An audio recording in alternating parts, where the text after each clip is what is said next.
अगर आपके पास अपने जीवन और कैरियर के लिए 30 मिनट नहीं है तो आप इस वीडियो को बंद कर दीजिए, ये वीडियो आपके लिए नहीं है। नमस्कार, स्वागत है आपका एक बार फिर से हमारे YouTube चैनल रोजगार अड्डा पॉइंट 1 में। मैं आपके लिए आज 5वां क्विज लेके आया हूँ। इसमें भी मैंने बेहतरीन 10 क्वेश्चन शामिल किए हैं। अगर आप कॉपी और पेन के साथ देख रहे हैं तभी इस वीडियो को देखिए, अन्यथा इसको ऑफ कर दे। जब कभी बाद में आपको समय मिले और लगे कि खुद के लिए भी कुछ समय निकालना चाहिए और रील्स देखने से आपको फुर्सत मिल जाए तो इसको एक बार जरूर देख लें। ये वे क्वेश्चन मैंने चूज किए हैं जो कि हमेशा परीक्षाओं में पूछे जाते हैं और इन 10 क्वेश्चन को एक्सप्लेन करके मैं कम से कम आपको 70-80 क्वेश्चन याद कराऊंगा। इससे हर क्वेश्चन में बेहतरीन ट्रिक बताऊंगा जिससे आपको लगेगा कि आप जिंदगी में कहीं भूल नहीं पाएंगे। ठीक है, तो आइए शुरू करते हैं आज का क्विज। बने रहिए अंत तक हमारे साथ। भगवान गणेश का नाम लेके आज का पहला क्वेश्चन देखते हैं। श्री गणेश करते हैं। सबसे पहले पूछा गया है पहले क्वेश्चन में कि भारत के संविधान की 12वीं अनुसूची में नगर पालिकाओं के लिए कितने मत दिए गए हैं। तो ये नगर पालिका में कितने मत दिए गए हैं, इसका सही जवाब होगा मित्रों 18 मत नगर पालिका में दिए गए हैं। ठीक है, अब इसके बारे में डिटेल में हम लोग देखते हैं नगर पालिका के बारे में। ठीक है, सबसे पहले ये आपसे पूछा जाए कि नगर पालिका किस भाग में है, तो भाग 9 क में। अनुसूची के बारे में पूछा जाए तो जैसा कि प्रश्न में भी बताया गया है कि ये 12वीं अनुसूची में है और ये किस संविधान संशोधन से जोड़ी गई थी या इसको संवैधानिक दर्जा मिला था पूछा जाए तो आप याद रखेंगे कि 74वें संविधान संशोधन 1992 से। ठीक है, सन भी याद रखेंगे। 92 में ये संशोधन आया था, 93 में ये लागू हुआ। ठीक है, पारित होने के बाद। अनुच्छेद अगर आपसे पूछा जाए किस अनुच्छेद में नगर पालिका का वर्णन है या उल्लेख है तो बताएंगे कि अनुच्छेद 243 में त से लेकर य तक, और य के बाद देखिए त थ द ध य तक जाएगा और उसके बाद य क य ख य ग य घ ऐसे करके य क से लेकर य छ तक अनुच्छेद 243 में ये वर्णित है नगर पालिका। अब इसमें विषय के बारे में आपसे पूछा जाए मित्रों तो इसमें 18 विषय दिए गए हैं जो कि प्रश्न में पूछा गया था। अब नगर पालिका जब देख ही लिया है हम लोगों ने तो चलिए इसके साथ ही पंचायती राज भी देख लेते हैं। पंचायती राज देखिए वो 9 क में था तो ये किस भाग में है, 9 में है। वो 12वीं अनुसूची में, ये किस अनुसूची में, तो पंचायती राज अनुसूची 11 में। अनुच्छेद देखिए ये 243 क से अ तक, इसके बाद ही त आता है, मतलब पहले पंचायती राज है बाद में नगर पालिका का वर्णन है। आगे चलते हैं, इसमें विषय अगर पूछ लिया जाए आपसे तो इसमें 29 विषय दिए गए हैं। और पंचायती राज को संवैधानिक दर्जा किस संशोधन के तहत प्राप्त हुआ था तो ये भी याद रखेंगे 73वां संविधान संशोधन जो कि 1992 में आया था।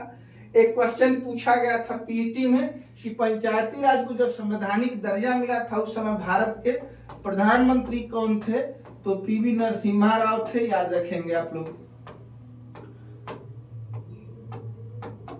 ठीक है, तो इस समय प्रधानमंत्री कौन थे जब देश में पंचायती राज को संवैधानिक दर्जा प्रदान हुआ, उस समय भारत के प्रधानमंत्री पीवी नरसिम्हा राव थे।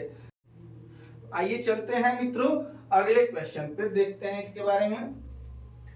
पूछा गया है कि निम्नलिखित दर्रों को पश्चिम से पूर्व दिशा के क्रम में व्यवस्थित कीजिए। ये पश्चिम से पूर्व दिशा के क्रम में व्यवस्थित करना है इन दर्रों को।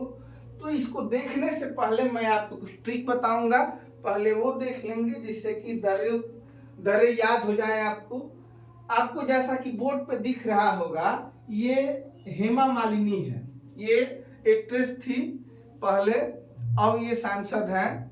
ये धर्मेंद्र एक एक्टर है, उनकी पत्नी है। ठीक है, बहुत प्रसिद्ध एक्टर हैं इनके पति भी और ये बहुत प्रसिद्ध एक्ट्रेस हैं। इनका नाम है हेमा मालिनी, हमको याद रखना है मालिनी।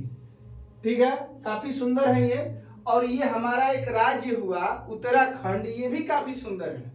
बहुत सारे पर्यटक यहाँ की सुंदरता को देखने के लिए आते हैं। मतलब उत्तराखंड एक सुंदर राज्य है, किसकी तरह, मालिनी की तरह।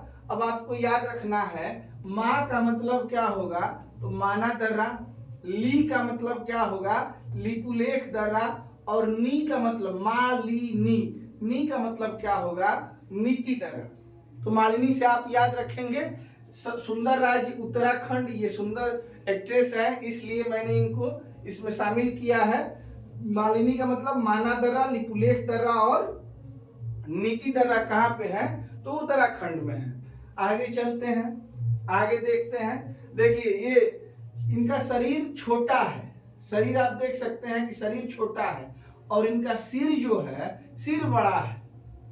ऐसे लोग कहाँ पाए जाते हैं, तो आप याद रखेंगे हिमाचल प्रदेश में। सिर बड़ा सिर वाले लोग कहाँ पाए जाते हैं, हिमाचल प्रदेश में पाए जाते हैं। आपको याद रखना है, ये ट्रिक है, सिर बड़ा। सिर बड़ा का मतलब सी से सिपकिला हो जाएगा, र से रोहतांग हो जाएगा और बड़ा से बड़ा लाचादारा हो जाएगा, जो कि कहाँ पे है, हिमाचल प्रदेश में है मित्रों। याद क्या रखना है, सिर बड़ा। ठीक है, आगे चलते हैं। देखिए ये हमारे गांव के दो लोग हैं, इनका नाम है दिया। दिया नाम है इनका, ये पुरुष है, इनका नाम दिया है और ये इनकी पत्नी है।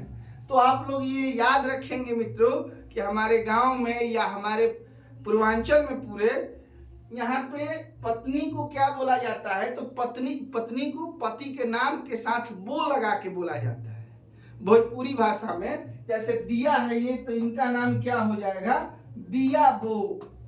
ठीक है, पत्नी को क्या कहते हैं, बो लगा के बता देते हैं, तो ये समझ जाते हैं लोग कि ये दिया की पत्नी है। तो ये दिया है और ये दिया बो है। आपको बस यही याद रखना है, दिया बो मतलब दिया की पत्नी कहाँ से आई है, अरुणाचल प्रदेश से आई है। दिया बो कहाँ से आई है, अरुणाचल प्रदेश से। याद रखेंगे, दी से हो जाएगा दीफू, या से हो जाएगा यांगयाक और बो से हो जाएगा बोमडीला। और ये तीनों दर्रे कहाँ के हैं, तो अरुणाचल प्रदेश के हैं मित्रों।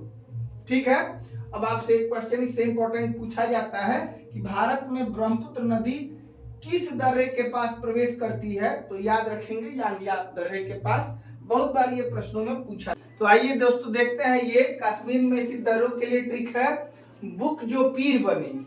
अब देखिए बुक आप ये देख रहे हैं, बुक मतलब किताब होता है, और पीर का मतलब होता है कि जैसे हम लोगों में गुरु होते हैं, हिंदुओं में, क्रिश्चियन में पॉप होते हैं, वैसे ही मुस्लिमों के गुरु को पीर कहते हैं। आपने पीर की मजार जरूर देखी होगी। ठीक है, तो बुक पहले थी, इसको पढ़ने के बाद ये गुरु मतलब कि यही मार्गदर्शन करती है। याद रखेंगे, बुक जो पीर बनी। अब बुक जो पीर बनी से आप लोग क्या याद कर सकते हैं, बू से बुर्जिल, क से काराकोरम, जो से जोजिला, पीर से पीर पंजाल और बनी से बनिहाल। याद रखना है, पहले ये सभी जम्मू और कश्मीर में दर्रे थे, लेकिन अब ये कश्मीर का दो भाग में विभाजन हो गया, जम्मू कश्मीर का।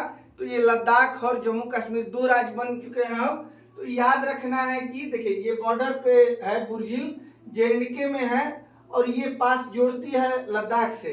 ठीक है, अब वर्तमान के जो पश्चिमन से लद्दाख बना है उसको जोड़ती है बुर्जिल दर्रा जो जोड़ता है। ठीक है, और काराकोरम और जोजिला लद्दाख में याद रखना है, जेएंडके में ये पीर पंजाब बनिहाल याद रखना है। थोड़ा एक बार देख लेते हैं भारत में राज्य। अच्छा ठीक है, ये भी देख लेते हैं कि सिक्किम में दो दर्रे हैं, एक नाथुला और दूसरा जेलेपला। एक मणिपुर में भी दर्रा है जिसको तुजू दर्रा के नाम से जाना जाता है, इसको भी याद रखेंगे। और थोड़ा देख लेते हैं कौन से राज्य कहाँ पे स्थित है। तो सबसे पहले मैं आपको अरुणाचल प्रदेश दिखाऊंगा जो सबसे पूर्व में है, फिर इधर मैं सिक्किम को दिखा रहा हूँ, यहाँ पे सिक्किम है, फिर यहाँ हिमाचल प्रदेश है। तो जो प्रश्न पूछा गया है मित्रों, वो हिमाचल प्रदेश के दो दर्रे दिए गए हैं, एक दर्रा सिक्किम का दिया गया है और एक दर्रा अरुणाचल प्रदेश से दिया गया है। तो चलिए चलते हैं प्रश्न पे। प्रश्न में जो दिया गया है उसको एक बार फिर से देखते हैं। प्रश्न में दिया गया है मित्रों कि निम्नलिखित दर्रों को पश्चिम से पूर्व की दिशा में क्रम व्यवस्थित कीजिए। अब करना क्या है, तो देखिए बड़ा लच्छा दर्रा ये कहाँ का है, तो ये है हिमाचल प्रदेश का। सिर बड़ा मैंने आपको बताया था। सिपकिला कहाँ का दर्रा है, तो ये भी हिमाचल प्रदेश का है। फिर ये जेलेपला कहाँ का है, मैंने आपको बताया है आगे की सिक्किम में ये दर्रा है। फिर बोमडीला कहाँ का है, तो बोमडीला दिया वो मैंने आपको बताया था, ये अरुणाचल प्रदेश का है। अब आपको चलना है पूर्व से पश्चिम से पूर्व दिशा की ओर। देखिए मुझे भी या आपको भी हो सकता है कि इसके सटीक लोकेशन की जानकारी ना हो कि बड़ा लच्छा और सिपला दर्रा कहाँ है, लेकिन देखेंगे आप लोग ऑप्शन को एक बार ध्यान से, तो सबसे पूर्व दिशा में तो बोमडीला अरुणाचल प्रदेश में है, मतलब कि 4 नंबर सबसे अंत में होगा, उसके बाद सिक्किम है। अब हिमाचल प्रदेश के ही दोनों दर्रे हैं, तो ये आगे पीछे हो सकते हैं। अब ऑप्शन को चेक करेंगे जब, तो देखिए यही 3-4 दिख रहा है, कहीं 3-4 लास्ट में दिख नहीं रहा है, तो यही हमारा ऑप्शन सही होगा। मतलब कि सबसे पहले बड़ा लच्छा दर्रा, फिर सिपकिला दर्रा, उसके बाद जयलेपला और बोमडीला, मतलब ए ऑप्शन हमारा बिल्कुल सही जवाब होगा। ठीक है, तो आइए मित्रों देखते हैं आज का अगला क्वेश्चन। पूछा गया है कि निम्नलिखित नदियों में से कौन सी विषुवत रेखा को 2 बार पार करती है। विषुवत रेखा के बारे में आप जानते होंगे, इसी 0 डिग्री अक्षांश को विषुवत रेखा कहते हैं। इसको 2 बार पार करने वाली नदी कौन सी है, ये जायरे आप याद रखेंगे, या इसको कांगो भी कहते हैं। ठीक है, तो जायरे या कांगो आप याद रखेंगे, इसको 2 बार पार करती है। अफ्रीका की, मध्य अफ्रीका की ये नदी है। अब आपसे ये पूछा जाए, आप ऊपर चलेंगे इसके, तो 23.5 डिग्री उत्तरी अक्षांश अगर इसकी बात की जाए तो इसको कहते हैं कर्क रेखा। ठीक है, और नीचे 23.5 डिग्री चलेंगे, मतलब कि 23.5 डिग्री दक्षिणी अक्षांश, इसको कहते हैं मकर रेखा। तो जहां प्रश्न पूछा गया है मित्रों कि विषुवत रेखा को 2 बार पार करने वाली नदी कौन सी है, तो आप याद रखेंगे जायरे या कांगो। अब आपसे पूछे कि मकर रेखा को 2 बार पार करने वाली नदी, तो इसका जवाब होगा लिम्पोपो। लिम्पोपो नदी जो है वो मकर रेखा को 2 बार काटती है। ठीक है, अब कर्क रेखा के बारे में अगर पूछा जाए कि कौन सी नदी इसको 2 बार काटती है, तो ये आप याद रखेंगे माही नदी। माही को कौन भूल सकता है, माही नदी कर्क रेखा को 2 बार काटती है। फिर ये लिम्पोपो नदी क्या है, 2 बार मकर रेखा को काटती है। और जैसा कि प्रश्न में पूछा गया है, जायरे या कांगो नदी है, वो विषुवत रेखा को, मतलब भूमध्य रेखा को 2 बार काटती है। ये आप लोग याद रखेंगे। आइए मित्रों देखते हैं अगला क्वेश्चन। अगला क्वेश्चन पूछा गया है कि विटामिन B12 और फॉलिक एसिड की कमी से कौन सा रोग होता है। फॉलिक एसिड को आप लोग याद रखेंगे B11 भी कहा जाता है फॉलिक एसिड को, और B12 मतलब साइनोकोबालामिन, इसकी कमी से कौन सा रोग होता है, तो याद रखेंगे कि एनीमिया रोग इन दोनों की कमी से होता है। ठीक है, डिटेल में मैं आपको बताऊं इसके बारे में। तो सबसे पहले देखिए विटामिन बी कितने प्रकार के होते हैं, तो ये B1, B2, B3, B5, देखिए 4 गायब है, इससे चौका गायब है, 8, 9, 10 गायब है। ये याद रखिएगा आप लोग कि B4, B8, B9, B10 नहीं होता है। 4, 8, चौका, 8, 9 और 10, ये 4 गायब हैं। B1, B2, B3, B5, B6, B7, B11, B12। सबसे पहले इनका रासायनिक नाम देखते हैं। इसका एक ट्रिक है मित्रों, थोड़ा पानी पर बर्फ सा है। जैसे मैं लिखूं ट्रिक, ट्रिक क्या है, थोड़ा पानी पर बर्फ सा है, बर्फ सा है। ठीक है, अब देखिए थोड़ा पानी पर बर्फ सा है, पहले हम लोगों ने ये याद किया था, लेकिन बाद में संशोधन करके बुक में ये पानी को क्या बना दिया गया, नीपा बना दिया गया। थोड़ा पानी पर बर्फ सा है, याद रखना है आपको, और पानी को उल्टा कर लेना है, पानी को क्या बना लेना है, नीपा। अब आइए देखते हैं, अभी भी कई पुस्तकों में ये त्रुटि है, मैं आपको बता रहा हूं, पानी ना करके उसको नीपा कर लीजिएगा, उल्टा कर लेना है। देखिए थ से थायमीन B1 को, रा से राइबोफ्लोविन B2 को, नीपा कर लेना है, नी मतलब नियासिन या निकोटीनेमाइड, निकोटीनेमाइड। ठीक है, ये भी याद रखना है, नी से नियासिन या निकोटीनेमाइड। ठीक है, B5, 5 का मतलब पेंट होता है, जैसे आपने केमिस्ट्री में पढ़ा होगा पेंटेन, वैसे ही आप यहाँ पे याद रखेंगे पेंटोथेनिक अम्ल, B5 का नाम पेंटोथेनिक अम्ल। फिर B6 का नाम पैराटॉक्सिन, B6 का नाम पैराटॉक्सिन। थोरा नी पा प र पर बसा है, ब से बायोटीन। B7 का नाम सा से बर्फ, सा है बर्फ, फ से फालिकम और सा से साइनो। एक लड़की है, आप नाम याद रखेंगे, उसका बाला गुम हो गया है, तो यहाँ आपको बताना है कि साइनो का बालामिन, मिल याद रखेंगे। साइनो का बालामिन किसका नाम है? तो B12 का नाम है। बर्फ में फ जो है वो फालिक एसिड के लिए है, ब किसके लिए है? बायोटीन के लिए है। और 6 आप याद रखेंगे पैराडॉक्सिन, B5 याद रखेंगे पेंटोथेनिक अम्ल। ठीक है, ये रासायनिक नाम हुए, आपको नोट कर लेना है। इनसे होने वाली बीमारियां, मतलब इनकी कमी से होने वाली बीमारियां, बी के बेरी बेरी तो सबको पता है, तो B1 आप बेरी बेरी याद रखेंगे। मेरा एक दोस्त है, उसका नाम B2 है, वो हमेशा गुस्से में रहता है, उसकी आंखें क्या रहती हैं? लाल लाल रहती है मेरे दोस्त की, और उसका त्वचा और जीभ दोनों फटा हुआ है।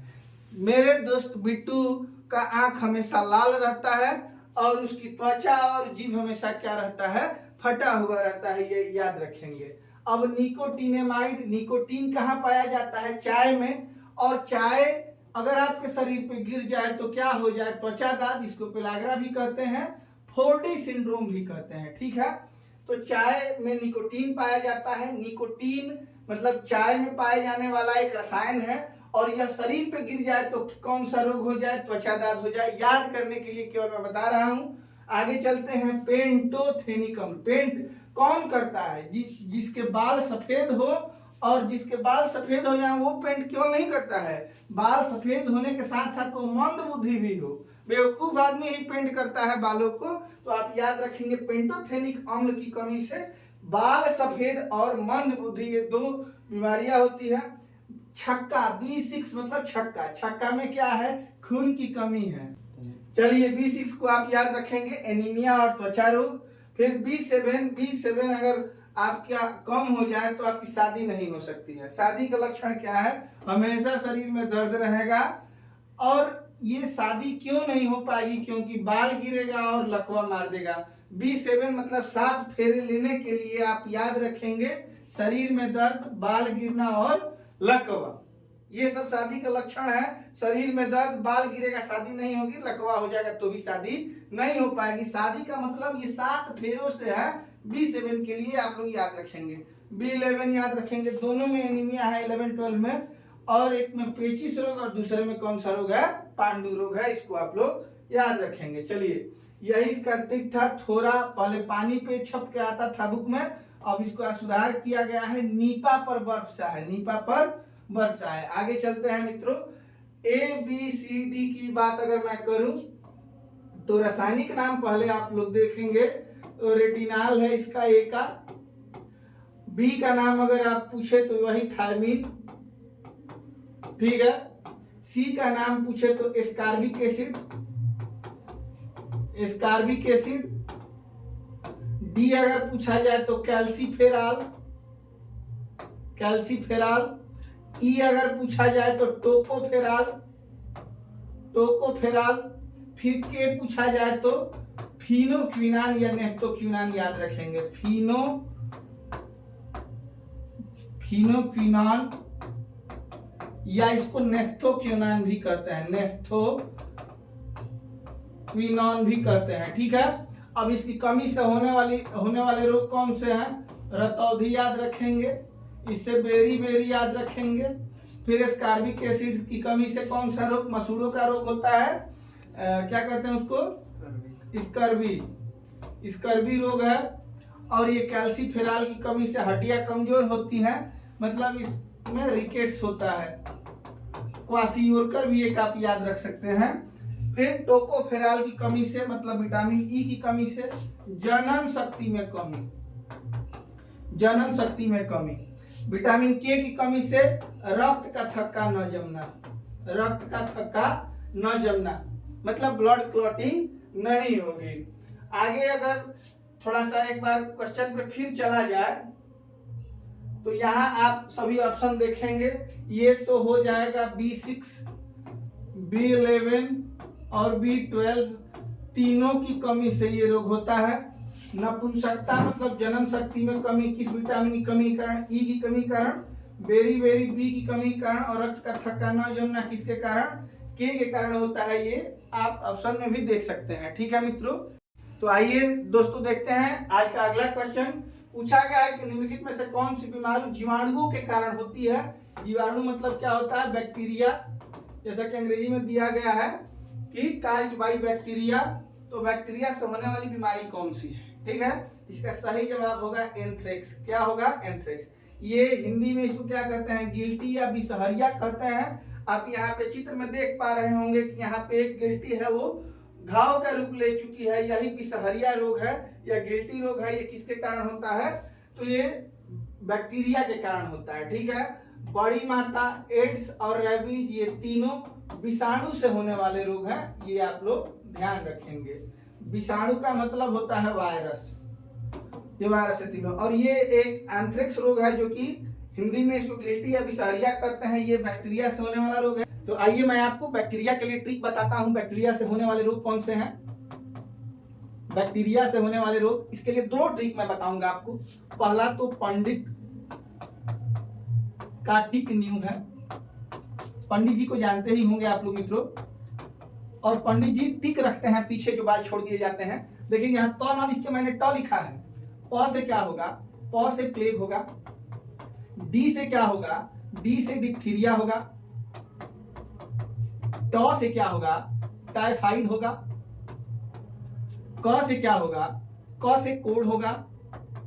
ठीक है, टी से क्या होगा? टिटनेस होगा। देखिए यहाँ क से कोड़ कर लीजिए और यहाँ का से काली खांसी कर लीजिए। काली खांसी दोनों याद रखेंगे। और न्यू से क्या होगा? निमोनिया होगा। निमोनिया होगा। है से क्या होगा? है से हैजा होगा। ठीक है, एक और ट्रिक है। काशी को गिनो छठा प्लेट डी है, तो उसमें आपको एक गोनोरिया रोग भी मिल जाएगा और एक एंथ्रेक्स याद रखिए आप लोग। Anthrax, guilty. ठीक, छठा प्लेट डी है, एक क्षय रोग याद रखेंगे। उसको भी आप फैलाएंगे तो ये सब आपको रोग के नाम उसमें मिल जाएंगे। काशी को गिनो, काशी, सी से आप लोग याद रखेंगे। सिफिलिस, सिफिलिस रोग भी इसी से होता है। काशी को गिनो छठा प्लेट डी है। कुछ नाम इसमें छूट जाते हैं इस ट्रिक में, तो आप अगर दूसरा ट्रिक याद रखेंगे, काशी को गिनो छठा प्लेट डी है, उसमें भी आपको जो बचे हुए रोग हैं, जैसे क्षय रोग है, सिफिलिस है, गोनोरिया है, एंथ्रेक्स है, वो उस ट्रिक में आपको मिल जाएंगे। आप लोग प्रसार करके देख सकते हैं इसको। दो ट्रिक आप याद रखेंगे, पंडित का टिक न्यू है और एक याद रखेंगे काशी को गिनो छठा प्लेट डी है। दोनों ट्रिक किसके लिए है मित्रों? तो बैक्टीरिया से होने वाले रोगों के नाम आपको पता चलेंगे। ठीक है, चलो तो आइए मित्रों देखते हैं आज का अगला क्वेश्चन। नील दर्पण नामक पुस्तक किसने लिखी है? इसका सही जवाब हो जाएगा दीनबंधु मित्र ने ये पुस्तक लिखी है। अब इन तीनों के बारे में थोड़ा थोड़ा देख लेते हैं। जैसे रजनी पामदत्त ने एक पुस्तक लिखी है इंडिया टुडे, इसको भी आप लोग नोट कर लेंगे, इंडिया टुडे। फिर आरसी दत्त की एक पुस्तक है भारत का आर्थिक इतिहास, भारत का आर्थिक इतिहास। ठीक है, और ये हरिश्चंद्र मुखर्जी की एक बहुत प्रसिद्ध पत्रिका है, उसको याद रखेंगे, the Hindu patriot. The Hindu patriot ये किसकी पत्रिका है? तो हरिश्चंद्र मुखर्जी की। और ये दोनों पुस्तकें हैं, एक रजनी पामदत्त की इंडिया टुडे और आरसी दत्त की भारत का आर्थिक इतिहास। दीनबंधु मित्र का ये आप नील दर्पण याद रखेंगे। ठीक है, चलते हैं मित्रों अगले क्वेश्चन पे। देखिए देखते हैं क्या है इसमें। दिल्ली सल्तनत के किस सुल्तान ने खाद्यान्न पर से जकात नामक कर हटा दिया गया था? तो सबसे पहले ये जानिए कि जकात क्या है। तो जकात एक धार्मिक कर था, मतलब किसी धर्म विशेष के लोगों से ये लिया जाता था। मतलब ये किससे लिया जाता था? तो मुसलमानों से केवल लिया जाता था। और इसका परसेंट क्या था? तो 2.5% अमीर मुसलमानों से लेकर गरीबों में बांट दिया जाता था। ठीक है, इसकी शुरुआत किसने की थी? जकात की शुरुआत, जकात की अगर शुरुआत आपसे पूछी जाए तो फिरोज शाह तुगलक ने की थी, फिरोज शाह तुगलक ने, ये आप लोग याद रखेंगे, तुगलक। ठीक है। अब ये पूछा जाए कि दिल्ली सल्तनत के किस सुल्तान ने खाद्यान्न पर जकात कर को हटा दिया था, इसका सही जवाब होगा सिकंदर लोदी। इसको एक बात के लिए और याद किया जाता है, आगरा शहर की स्थापना किसके द्वारा की गई थी, जवाब होगा सिकंदर लोदी की। ठीक है। तो जकात कर के बारे में आपको पता चला कि ये 2.5% कर है, जिसका मतलब 2.5% टैक्स लिया जाता था अमीर मुसलमानों से और दे दिया जाता था, बांट दिया जाता था गरीब मुसलमानों में। इसको इंट्रोड्यूस किया था फिरोज शाह तुगलक ने और इसको बैन किया किसने, सिकंदर लोदी ने। सिकंदर लोदी ने आगरा शहर की स्थापना की थी, ये भी याद रखना है। और ये भी याद रखना है कि जकात एक कैसा कर था, धार्मिक कर। बहुत बार परीक्षाओं में पूछा जाता है कि निम्नलिखित में से कौन सा एक धार्मिक कर है, जैसे जजिया था वो भी धार्मिक कर था, वो केवल और केवल हिंदुओं से वसूला जाता था। वैसे ही जकात कर जो है वो कैसा कर था, धार्मिक कर था, ये केवल और केवल मुस्लिमों से वसूला जाता था। ठीक है। चलते हैं मित्रों अगले क्वेश्चन पे, देखते हैं पूर्ण कुंभ मेला कितने वर्षों में एक बार आयोजित होता है। तो पूर्ण कुंभ 12 वर्षों में, जबकि अर्ध कुंभ 6 वर्षों में आयोजित होता है। कहाँ कहाँ आयोजित होता है, इसके लिए एक ट्रिक है, ई उनाह। भोजपुरी में किसी बात को अलग दर्शाने के लिए हम लोग बोलते हैं ई उनाह। ई उनाह का मतलब ई से इलाहाबाद में, और यही क्रम भी होता है मित्रों, उ से उज्जैन में, ना मतलब नासिक में, और ह का मतलब क्या है, हरिद्वार है। ठीक है, हरिद्वार। अब इसमें पूछा जाता है किन नदियों के किनारे कुंभ लगता है, तो यहाँ तो संगम पे लगता है, गंगा यमुना और सरस्वती के संगम पे। उज्जैन में लगता है क्षिप्रा नदी के तट पे।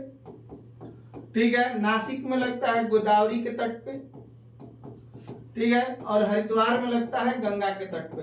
आपको ये भी याद रखना है मित्रों कि ये 12 वर्षों पे पूर्ण कुंभ लगता है इन 4 जगहों पे। इलाहाबाद को अब प्रयागराज नाम दे दिया गया है, तो इसको प्रयागराज याद रखेंगे। संगम शिप्रा नदी, गोदावरी और किस नदी पे, गंगा नदी पे। आगे चलते हैं और देखते हैं अगला क्वेश्चन। पंडित बिरजू महाराज निम्न में से किस नृत्य शैली से संबद्ध है, तो ये कथक नृत्य शैली से। ये तीनों आप लोग याद रखेंगे, ये तीनों शास्त्रीय नृत्य हैं। ठीक है। और ये एक चरकुला जो दिया गया है यूपी का लोक नृत्य है, लोक नृत्य है। अगर इसका क्षेत्र पूछा जाए तो ब्रज क्षेत्र में चरकुला नृत्य किया जाता है।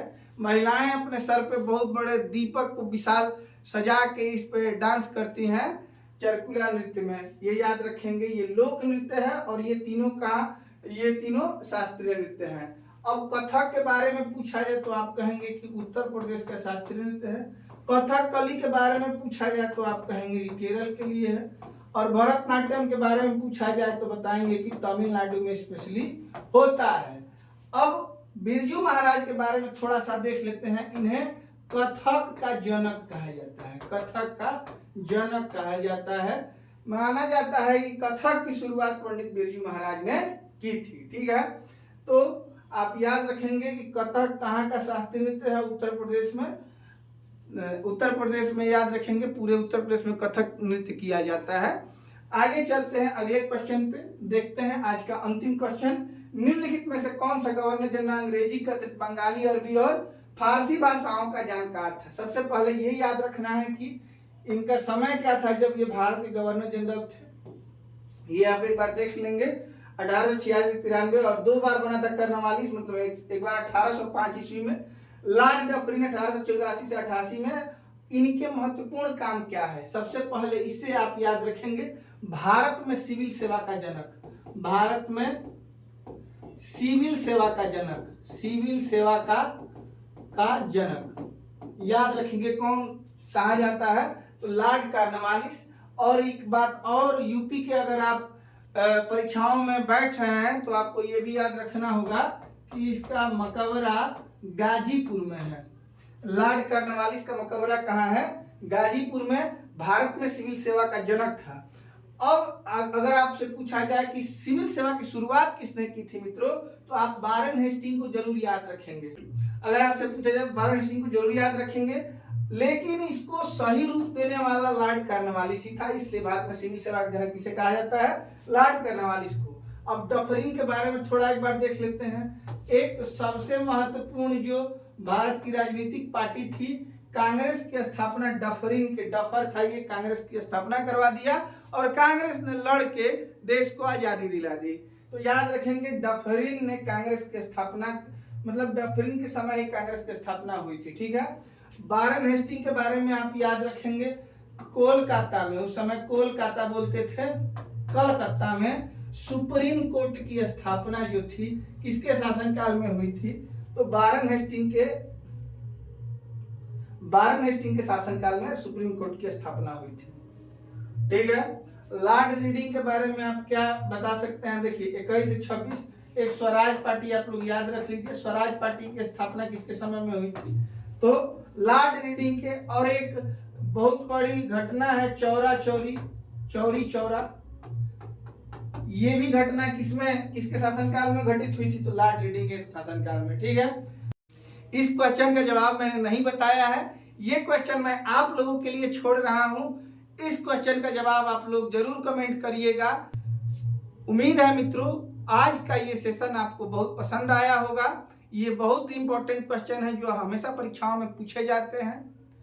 तो ऐसे ही क्वेश्चन को जानने के लिए जुड़े रहिए हमारे साथ।